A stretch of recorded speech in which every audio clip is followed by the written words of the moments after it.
Menjelang libur Hari Raya Idul Fitri bukan hanya mudik ke kampung halaman yang biasanya ditunggu-tunggu, tunjangan hari raya atau uang THR juga menjadi hal yang tidak kalah dinantikan bagi para karyawan dan pekerja. Namun, ada hal yang perlu diketahui jika dana THR sudah cair, yakni bagaimana cara mengelola dana THR tersebut. Hal ini penting dilakukan agar dana THR tidak cepat habis dan kita kalap ya saat berbelanja. Untuk membahasnya sudah bergabung melalui sambungan virtual, ada perencana keuangan Prita Hapsari Gosi. Saya akan sapa, selamat pagi Mbak Prita, apa kabar? Selamat pagi Mbak Dea, kabarnya baik. Baik ya, Mbak Prita, ini sepertinya sebagian besar karyawan atau pekerja ini sudah bisa tersenyum begitu ya karena THR-nya sudah cair.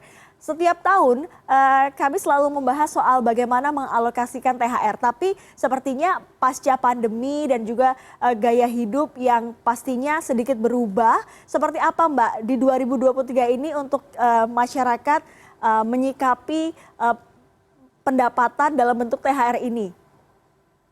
Baik, jadi betul bahwa ada perubahan dalam pola pengeluaran dibandingkan dengan 3 tahun silam. Ada sebuah polling yang menunjukkan bahwa masyarakat di Indonesia itu hampir semuanya menyatakan akan melakukan pengeluaran lebih besar dibandingkan tahun lalu. Hal ini juga mungkin disebabkan karena dibukanya batasan-batasan yang sebelumnya ada, sehingga kita pun akhirnya mulai shifting nih dalam mengalokasikan THR kita.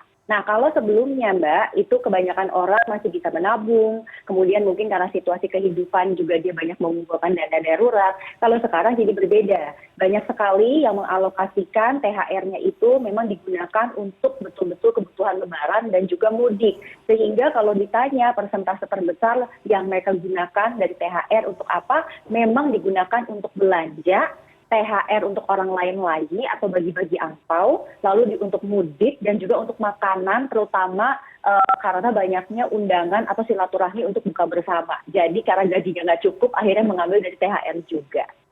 Tapi kalau idealnya, ini meskipun setiap orang punya idealnya masing-masing ya atau relatif Mbak, idealnya THR itu apakah boleh langsung habis atau memang ada sekian persen yang disimpan untuk tabungan atau bagaimana?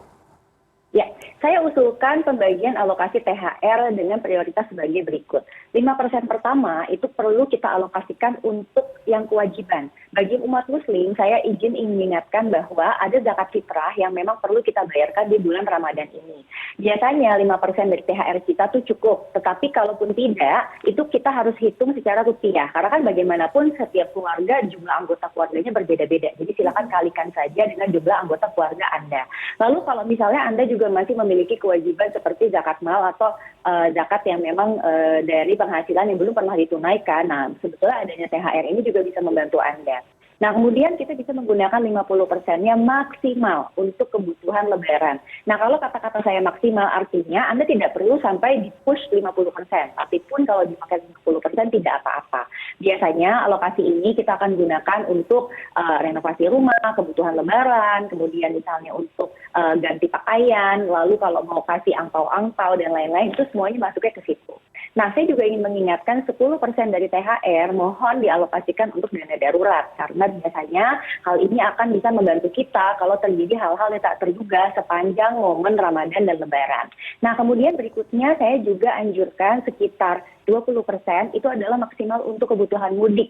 Nah, kalau Anda merasa bahwa mudik saya memakan jumlah yang lebih besar lagi, berarti sebetulnya Anda perlu mengalokasikan dari kebutuhan lebaran tadi. Jadi sebetulnya untuk lebaran dan mudik itu Anda punya 70% maksimal. Sehingga sisanya ada yang kita sebut opsional. Opsional ini boleh diikuti oleh beberapa keluarga. Ada yang mungkin mau menambah porsi investasi, mungkin ada yang mau menabung untuk kebutuhan Idul Adha, ataupun juga ada kebutuhan-kebutuhan lainnya seperti liburan.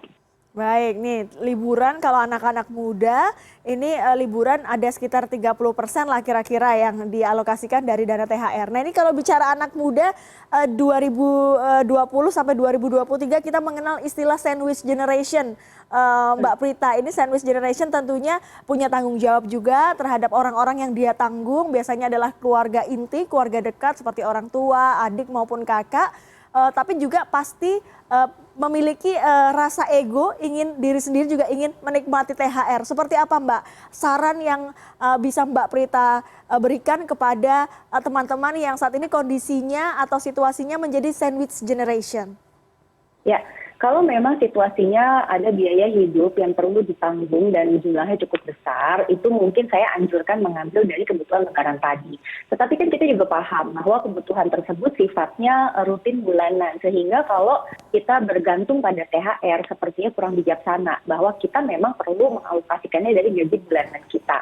Nah, bagaimana sih THR ini bisa membantu kita? Ini contoh saja. Katakanlah dari opsional yang tadi, misalkan kita punya dana lebih sekitar 20 juta rupiah atau 10 juta rupiah, mungkin karena sebelumnya juga sudah ada tabungan sebelumnya. Nah, bisa saja nih anak muda ini misalnya berinvestasi dalam bentuk saham atau misalnya berinvestasi dalam bentuk SBN retail. Nah, biasanya saham yang baik atau SBN retail itu juga akan memberikan penghasilan yang berkala. Kalau SBN retail setiap bulan, kalau saham bila mana emitennya bekerjanya baik, maka dia bisa memberikan dividen setiap tahun.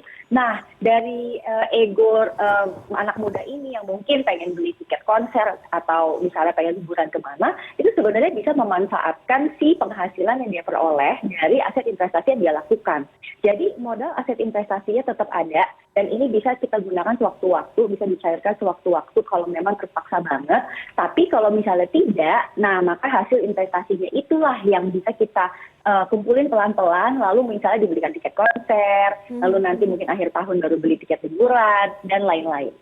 Jadi harus benar-benar dihitung banget ya Mbak, dihitung kira-kira penempatannya, anggarannya untuk keluarga inti, untuk orang yang ditanggung itu seberapa. Apakah perlu Mbak melakukan yang namanya sistem frugal living begitu? Ini kan juga lagi ramai diperbincangkan.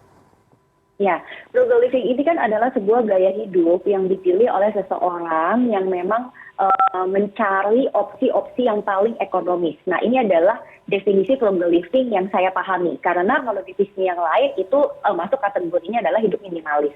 Nah, pertanyaannya adalah apakah orang ini atau Anda sendiri nih pemirsa itu sanggup untuk mencari opsi yang paling murah terus-menerus? Tidak seperti itu biasanya gitu ya. Banyak sekali studi-studi mengatakan biasanya orang itu melakukan frugal living dengan tujuan tertentu. Pada saat tujuannya sudah tercapai Mbak, itu biasanya dia akan berubah lagi gaya hidupnya gitu. Karena ya kepengen nyaman lah kira-kira begitu. Nah, frugal living ini salah satu opsi yang menurut saya juga bisa digunakan apabila dalam hal ini teman-teman yang muda ini ingin memiliki atau ingin menggapai suatu keinginan tertentu, tujuan tertentu yang sudah ada jangka waktunya. Jadi dia tahu dia akan melakukan frugal living selama berapa bulan atau berapa tahun ke depan. Setelah targetnya tercapai, baru di situ nanti dia akan merubah lagi gaya hidupnya. Kira-kira seperti itu. Karena kan kita tahu juga frugal living ini banyak dilakukan oleh anak-anak yang usianya muda ketika mendapatkan gaji pertama kali, THR pertama kali. Ini kan tahun pertama misalnya di 2023 dapat gaji atau THR pertama kali. Artinya itu frugal living bisa menjadi salah satu opsi ya Mbak jika ingin mendapatkan mungkin tujuan tertentu misalnya berinvestasi atau seperti apa? Betul, betul sekali. Apalagi kalau dia masih lajang, kemudian belum ada tanggungan, maka kan gaya hidup ini hanya diadopsi oleh dirinya sendiri. Tetapi saya bilang itu bukan hal yang mudah ya. Kalau memang sudah berkeluarga, apalagi sudah punya anak gitu, mengajak seluruh anggota keluarga untuk sama-sama frugal itu pasti tidak mudah gitu. Sehingga kalau Anda masih lajang, lalu Anda punya tujuan tertentu, nah salah satu opsinya supaya cepat nyampe nih tujuannya adalah dengan mengadopsi gaya hidup frugal living. Tujuannya supaya pengeluarannya bisa lebih dihemat sehingga penghasilan yang Anda perlu oleh sekarang itu Anda bisa langsung alokasikan katakanlah untuk ditabung atau diinvestasikan. Baik, itu salah satu yang menjadi menjadi jalan keluar. Ini salah satunya adalah frugal living. Tentunya ada beberapa cara lain ya untuk menghemat. Mbak Prita, kalau bicara investasi dari THR ini wajib tidak untuk berinvestasi dan bentuk investasinya apa Mbak?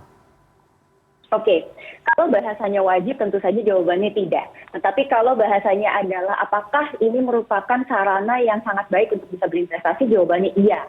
Karena THR ini adalah penghasilan yang secara kontrak kerja itu biasanya diperoleh nih oleh para karyawan, tetapi hanya diperoleh 1 tahun sekali. Sehingga kalau ada rezeki yang seperti ini, itu sangat bagus untuk membantu kita menambah porsi investasi. Itu sebab tadi dalam alokasi THR yang cukup ideal, saya alokasikan sekitar 20%. Ini di bagian akhir tadi ya yang opsional. Itu yang bisa Anda gunakan salah satunya adalah untuk berinvestasi. Nah, investasinya ini saran saya itu memang harus ada tujuannya Mbak Dia. Dengan harapan dia memilih aset investasi yang sesuai dan cocok dengan kebutuhannya masing-masing. Karena pertanyaan berikutnya biasanya adalah investasi apa yang terbaik. Nah, investasi yang terbaik itu perlu disesuaikan dengan profil risiko dan tujuan keuangan masing-masing. Jadi benar-benar sangat bergantung ya dengan siapa yang ingin berinvestasi. Mbak Prita, tapi saya juga agak sulit ini di tahun 2023 ini sulit menghindari nafsu belanja karena memang diskonnya, cashbacknya ampun-ampunan Mbak Prita. Seperti apa Ya, Mbak benar untuk bisa banget. mengendalikan Jadi, diri ini kita loh Mbak, bisa kadang-kadang nyari ya. kadang-kadang pengen berinvestasi tapi ketika diskonnya ketika diklik begitu luar biasa. Jadi sudah jarang ke mall tapi belanja online-nya konsumtif banget Mbak Prita. Ya, jadi pada saat kita misalnya kesulitan nih menahan godaan eksternal, nah itu bisa membuat kita ini masuk ke dalam golongan orang yang kompulsif spender atau compulsive shopper. Kompulsif ini menurut tata bahasa itu artinya melakukan satu tindakan tanpa sadar. Kalau impulsif itu kayak dorongannya tuh hasratnya tiba-tiba tapi kita masih sadar. Kalau kompulsif ini udah agak bahaya. Maka ada beberapa cara secara finansial yang bisa membantu kita. Pertama, kita membagi alokasi rekening kita dibagi menjadi 3. Living, saving, playing. Jadi kalaupun juga Anda ingin kompulsif, nah Anda hanya menggunakan saldo yang ada di rekening playing saja. Sehingga Anda tidak mengambil rekening saving ataupun juga mengganggu biaya hidup rutin di rekening living.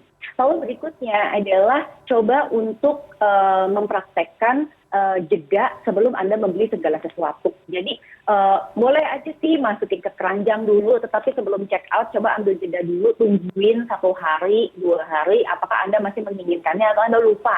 Kalau Anda masih menginginkannya berarti memang Anda mungkin membutuhkannya. Tapi kalau tidak, ya sudah, berarti tinggal dijilid saja. Dan yang terakhir itu saya sarankan untuk menghindari bantuan-bantuan pinjaman online atau bayar tunda karena hal ini bisa menciptakan potensi masalah keuangan berikutnya. Jadi pun kalau Anda ingin belanja boleh tetapi hanya dari saldo rekening playing saja. Baik, itu tadi banyak sekali saran-saran yang sudah diberikan oleh Mbak Prita untuk kita mengelola yang namanya THR tadi.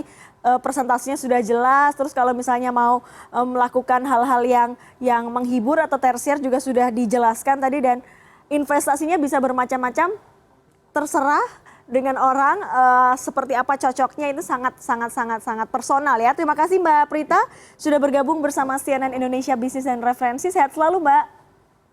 Sehat selalu.